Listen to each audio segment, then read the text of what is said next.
Hey, and welcome back to another episode of the Lexi and Life's podcast. It's Pride Month, and I am very excited. Life's a bit hectic, not gonna lie to you. Haven't been in a great space, but it's Pride Month, so that's something to be happy about. Not gonna particularly get political this month, even though as an African member of the LGBTQIA community, I'll say that continent-wise, we are not doing so well. I think we can do so much better as a continent in terms of like just visibility and accessibility to certain fundamental civil human rights to our LGBTQ brothers, sisters, siblings, essentially. So I think it's one of those like conversations where if I discuss it like in depth with certain people, I don't know, maybe I'm just one of those people where it's like politically or like politics wise, I feel like it's our LGBTQ identity is like a non-issue almost. At the end of the day, what matters is us as a society being able to afford daily life and being able to feel safe in our communities, right? I feel like in terms of my politics, those are the like two fundamental things. Everything else, maybe I sound like a libertarian. I'm like, government shouldn't be involved. Like, what are you doing? Talk about you can't get married, or like homosexuality is punishable by death, and it's like homosexual acts are da da da da. So it's like, I don't know how that works and how you're gonna police people. And every time I see a new story pop up or a new country ban, quote unquote, ban homosexual acts or ban homosexuality, I'm kind of like, the only way you're gonna be able to implement that is if you essentially other a whole community and you have citizens of that country and that polis snitch on their LGBTQIA members of society. So I believe that when it comes to things like that, everything is a test. And by test, I mean they are testing the waters for what else they could do. That's what it comes up to me. That's what it feels like to me, because okay, you have othered one community, but then it's like it could be you next. It could be your community next. And I think there's always this like famous poem talking about, oh, first they came for the trade unionists, or the first they came for the communist, and I didn't say anything because I wasn't a communist. Then they came for the Jews, and I didn't say anything because I wasn't a Jew. Then they came for such and such, and I didn't say anything because I wasn't such and such. And you know how the story goes. And it's one of those situations where it's like it's all, like I said, it all feels like a test, and it all feels like sort of like a it's like a breeding ground for something more nefarious. That's how I feel about it, where it's like if they will, and every time there's a limitation to a certain specific group of people in any way, shape, or form of their fundamental basic civil rights, human rights, just know that something more nefarious is coming around the corner. And it may not happen today, but tomorrow you might be a victim. Anywho, let's get into the story, and let's just think positive things for Pride Month. I think this is an interesting Pride Month this year. It's a very interesting Pride Month. I'm seeing a lot of happiness, and that's what we want to see. We want to see that. We want to feel that. So let's get into it in the next segment.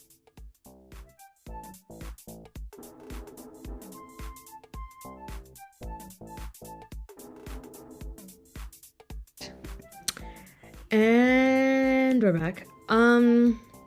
In this episode, I don't know how things happen, but things just happen. Like, this is a story about, I don't know if you've heard, Pattie Gonia versus Patagonia brand. Pattie Gonia, drag queen. Patagonia, clothing brand, they go hard, fire.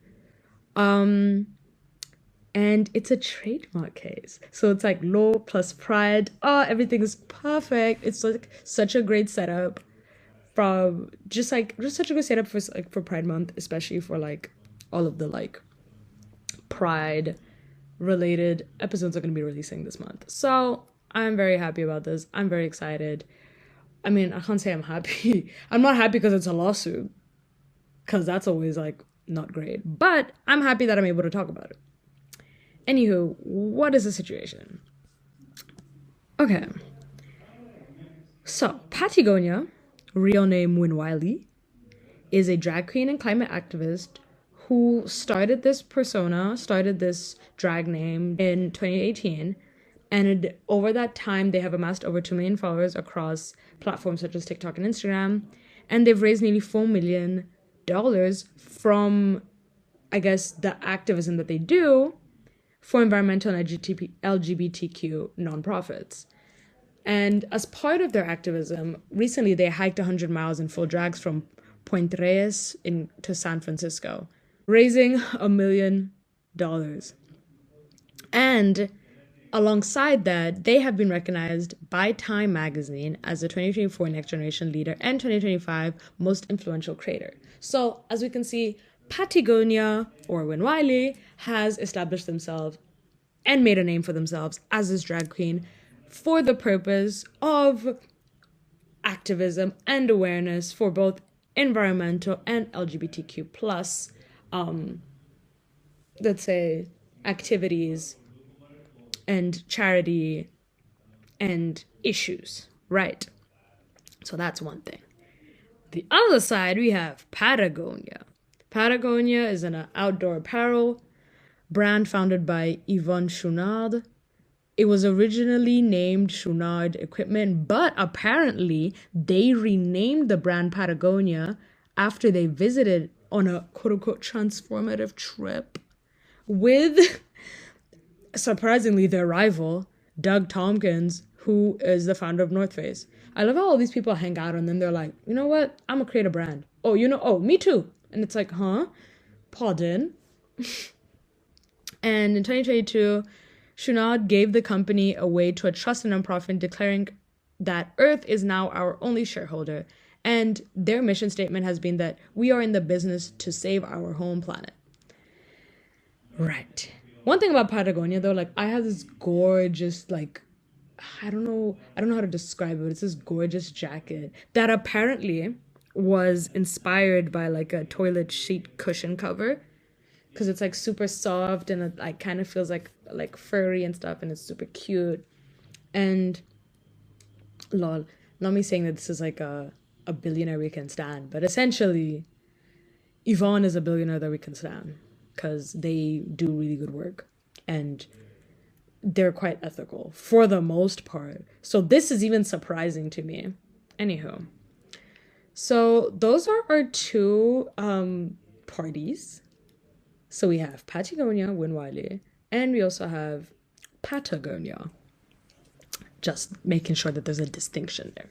So what is the issue? So the two mission-driven entities is a queer climate activist and a famous progressive brand are now in a legal fight. So Patagonia's framing is that this is not a brand conflict. This is a corporation trying to raise my activism. And essentially, the question is now, how did two allies essentially working towards the same thing now become adversaries? So like, let's get into the next segment to talk about what the lawsuit actually means and what will become of it also. Anywho, we know who we're talking about. Win Wiley, Patagonia, and versus Patagonia. I really have to make sure to like make that distinction. Otherwise, all of this is not going to make sense to nobody. Anywho, next segment.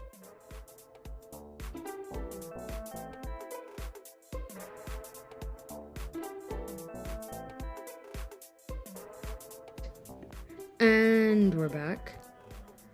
And let's get into the lawsuit. So, what happened? what exactly happened? So the trigger was that Patagonia filed a trademark application for exclusive rights to their name on merchandise and for promoting activism. So Patagonia doing her thing, doing their thing. To be honest, drag queen doing their thing, doing her thing. We all inclusive. Activism, high environment, LGBTQIA issues being promoted. Cool. They then decide to file a trademark application for their name, rights to their name. Makes sense. Patagonia.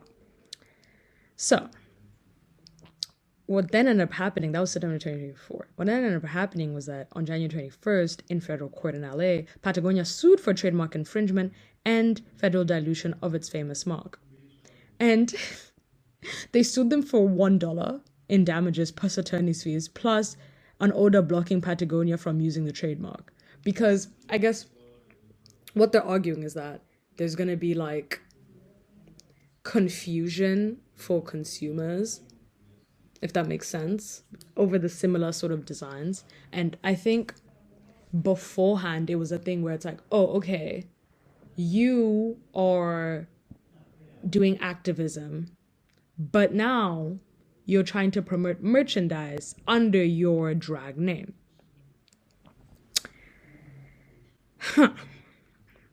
So, Patagonia claims that the trademark application reflects a departure from discrete activism into a wide-ranging commercial enterprise, consumer confusion over similar designs, and a violation of a 2022 agreement that Patagonia basically denies ever existed.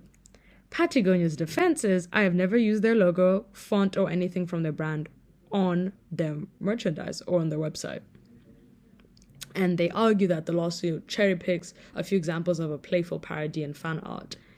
And they're also arguing that drag is built on parody, puns, and jokes. So they're essentially going to be using, like, in that situation, I guess they'll be using the First Amendment to be like, yo, listen, it's not that serious. I have the right to be able to make parody, puns, and jokes and it not be taken as essentially me using a similar design or infringing upon your trademark, right? And filing the trademark was to protect their likeness from others, not to essentially compete with Patagonia. If I just sit down with that for a second, I see this in many different ways. Patagonia, mind you, it's Pattie, space, Gonia. Pattie spelled Pattie, space, Gonia, Gonia, versus Patagonia. Patagonia. Let me not do that. But I think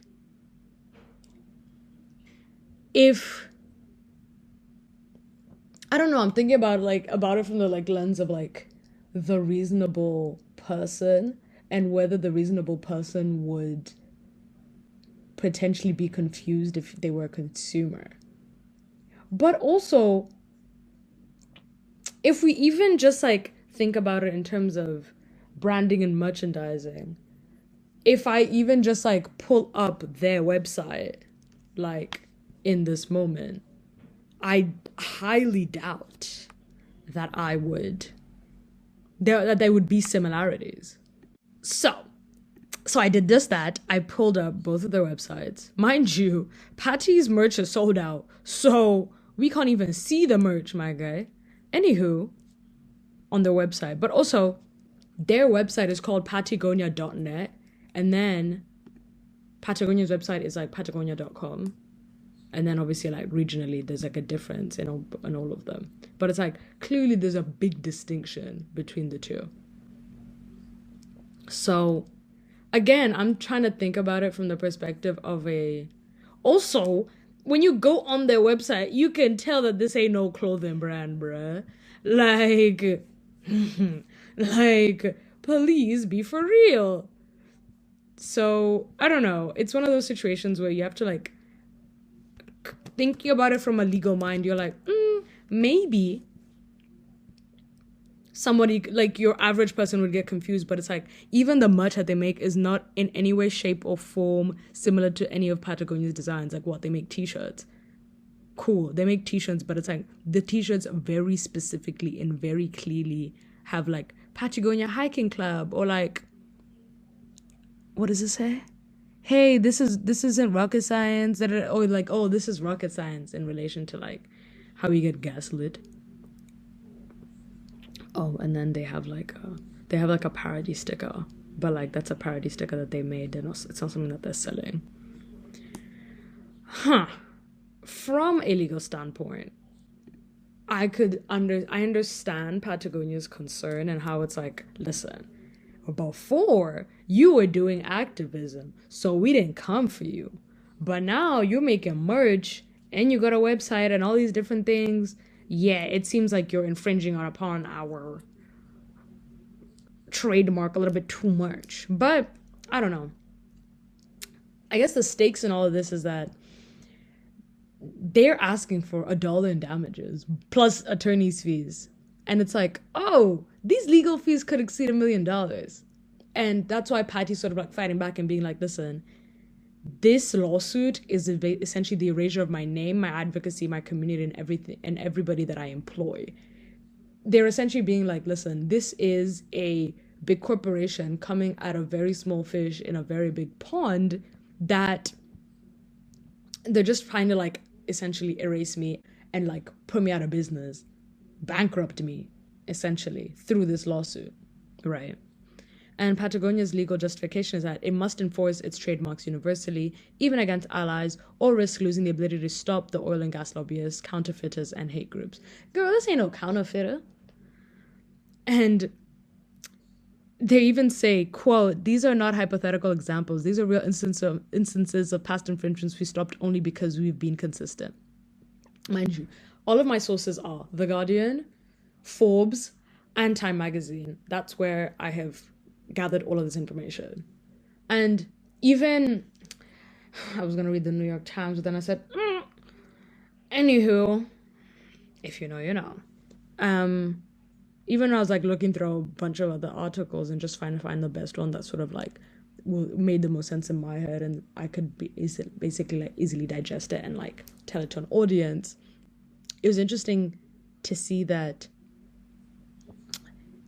the way that things were framed and things were written, where it's like, I feel like this is a lot of this feels very neutral, where it's like you don't really know on whose side to be on, and it kind of feels ridiculous because it's like, you guys are basically on the same side, you want to achieve the same thing, so like what's going on?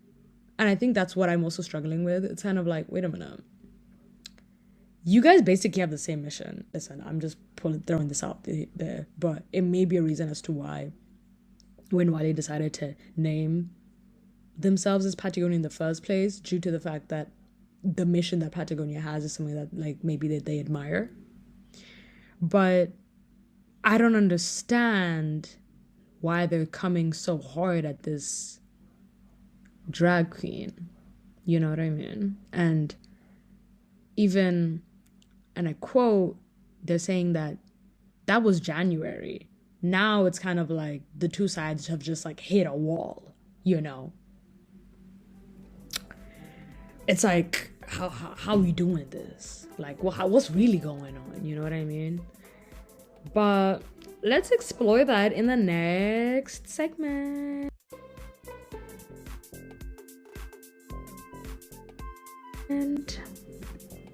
And we're back. And now they're at a stalemate. Essentially, Patagonia made an offer on Monday where the three conditions were that Pattie Gonia withdraw all trademark applications, stop using Patagonia's logos, even though that's all in parody, jest, and joke fashion, and cease all sales and promotion of apparel and other products as Patagonia, even though Patagonia acknowledges any hurt caused, especially to the LGBTQ plus community. Woo! I'm not gonna lie, it's intense. For someone who's built a platform around that, I would hate it if somebody came along and just like capitalized on my name and said, oh yeah, just because you've used that now, even though you have amassed, a huge following in what you do, because now you're selling merch. Stop right there. Give up everything you've worked for. You know what I mean? And Pattie Gonia said, "No deal, Patagonia." And they posted that to their Instagram story being like, no. And they rejected especially condition number 3 because it would block brand partnerships that fund their advocacy and their team. And they essentially said, and I quote, "If I can't do partnerships as Patagonia, it breaks the whole ecosystem of advocacy. Patagonia's work is built on the exact same model, advocacy funded through commercial work." So it goes back to this idea of it, like, of them being on the same side of the same, like, on the side of the same coin, because it's like, I'm not gonna give up everything that I do because of, what you guys are telling me that I can't keep doing because it infringes on your brand. And I guess it goes back to what I was saying, where it's like they sort of have the same mission, where it's like you guys are working towards the same thing, which is like obviously like saving the planet, environmental sustainability. So to me personally, I kind of look at the situation and I'm kind of like, wait a minute, why don't you guys collab? Or Patagonia could buy her trademark for a certain fee. And technically they could work together in that sense and sort of have a partnership in that sense. And then obviously give them certain, like they have a deal. Something that would make a lot more sense so that everybody's happy at the end of the day, right? Or they could like become a mascot. I don't know, something. But this doesn't make sense to me at all. So, part of that mission conflict, Patagonia did write an open letter to Patagonia, saying that, "Let's make peace and get back to our common love of the planet, including our namesake region in South America named Patagonia." And I quote, "This is a betrayal of Patagonia's core mission. Basically, Patagonia is saying, if you're in business to save the home planet, why are you suing a climate activist?" And this is what I was saying, where it's like, you guys could really be collabing. And it doesn't make sense for Patagonia to be doing this, because it's like, it feels like you're pushing down, like you're punching down completely. You're pushing out like a little guy and you're like a huge corporation doing that. And it's like, it's just not a good look, especially if you're a brand that preaches such like openness in favor of a lot of social movements, sort of like Ben and Jerry's. Like, they've been a brand that has been very consistent in sort of their morals and values as a brand. So I completely understand what Patagonia is saying by like, you're coming down at me when your business model is all about saving the planet. But I'm also trying to save the planet as a climate activist. So why are you punching down on me? We're on the same side here. Surely we can like work something out. And Patagonia's response to that was that the last thing we wanted was a legal fight with someone who shares our values, but we must protect our business and our employees. So, now they're at a stalemate because Patty said no deal. And Patagonia says that they already agreed to stop parodying the logo and withdrawing the trademark. So going back to some of the like conditions that they had in the lawsuit is that they'd stopped like using the Patagonia logo and would withdraw the trademark. But it's sort of that last piece that they're trying to like that's like that number 3, which they're like, no, we can't be doing that. Like, you're gonna ruin everything that I've worked for. Essentially, it's gonna go all down the drain. And it's like, I'm doing what you do, which is like doing activism, environmental activism, LGBTQ activism through commercial work. So I benefit from that commercially and financially and economically. So it's like, you take that away and you take away my business.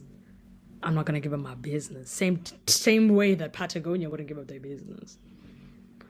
So Patagonia insists very much on the third condition, which is no product sales or partnerships. So currently, there's no agreement and the lawsuit continues unless one side essentially blinks. Welp, welp, welp. So where does one go from here? Let's find out in the next segment.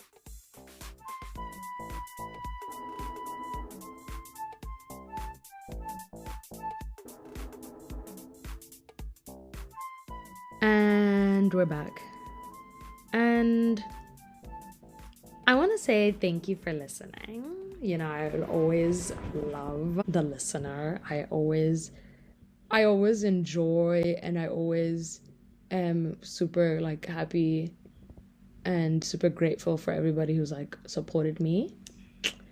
It's not easy podcasting, guys, especially now that I'm trying to like grow my personal brand along with it as well. Not only like doing a podcast, but also trying to like influence. I feel like I'm late to the game. I feel like I should have started doing this like years ago, but whatever. Everybody has their journey. I don't even know if this is gonna work out, but I'm gonna keep doing it because I find it interesting and I find it like cool. Because when I see something, I'm like, oh, I need to talk about it. Like, mind you, I have so many episode ideas, but it's like, I need to find time to, like, I feel like I need to, like, spend a day just sitting down, recording. But I kind of like the spontaneity of, like, finding a story that's, like, relevant and being talked about in the news at the current moment, as opposed to just, like, talking about something that's, like, happened maybe months ago and commenting on that. That doesn't excite me in any way, shape, or form. So, like I said at the beginning of the episode, I am super grateful that I was able to find a story that is both pride related and law related, all in the same, you know, week, first week of Pride Month. Crazy coincidences? I think not. But going back to the story, the bigger question is now, is Patagonia protecting its brand or its ego? And can a company that claims to put the planet first sue the planet's most viable drag activists into silence, which is essentially what happened. And what does this case even tell us about the use of parody puns and protest for the environment? Again, it goes back to that thing of the First Amendment and being like, technically, since they're in California, Pattie Gonia is fully allowed through the First Amendment to use parody puns and jokes for the purpose of protesting in favor of the environment, right? They're fully allowed to do that. I think now, do you know what really did it? It's the whole merch thing. That really did it. But also, I don't even think that they like the fact that they tried to, you know, get a trademark for the name Patagonia. To be honest, companies are usually very on the nose about that stuff. Like, as soon as you start the company, you buy every domain name that even sounds similar to yours. Y'all didn't think about Patagonia. Lord, should have thought about that, because now look at yourself. Foolish. Tearing down someone who's on the same side as you. Not the point. But it's definitely not ego, if I really think about it. It's not ego. They're trying to protect their brand because that's what they do. But like I said, the perfect outcome here would be for Patagonia to buy the trademark off of them and sort of like collab with them as much as possible, and then allow them to have their own collaborations. Again, I don't know how that deal is made, but having legal knowledge, I know that that's very possible. Because again, there wouldn't be any confusion about, oh, this is the Patagonia, oh, they sell their merch,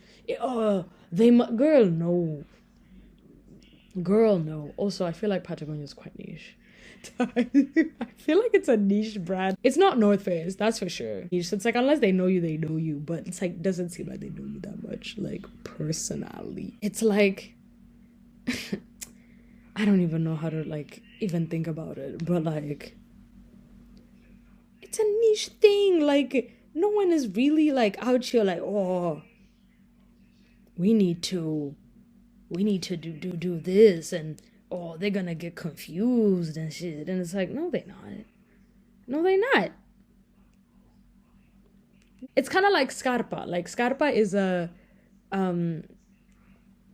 Scarpa, Black Diamond. Those are like climbing companies that like specialize in climbing shoes, mats, ropes. It's like, there's gonna be no confusion about that. We know exactly what they do.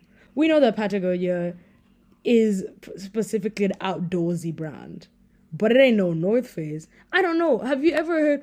This is what I mean by, it's like, they're not capitalizing on things that they should be capitalizing on. North Face does a bunch of brand deals year after year. They do a bunch of collabs year after year. Nike, Supreme, da da da. Patagonia should really like get on their Zoom and do this. But no. Anywho, let me not hate too much. They're gonna do it if they want to do it. Hopefully they come to a deal, because it would be really upsetting to see, you know, Pattie Gonia just basically like lose everything. Especially if they have to pay $1 million in legal fees. They try every day. They try to push the good people down. Every single day. Anywho, those are my thoughts and feelings. What I have planned for the rest of Pride Month is a lot of guests. I'm gonna get my queer friends on the pod. So yeah, if you wanna be on the pod for this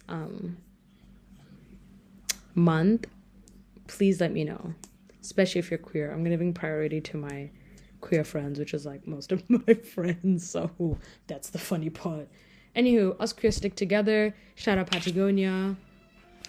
I want to say shout out Patagonia, but I'm upset at them at the moment. But, you know, hopefully they both keep doing great things. Anywho, thank you for listening. As always, listener, much love to you. And I'll see you in the next episode. Bye.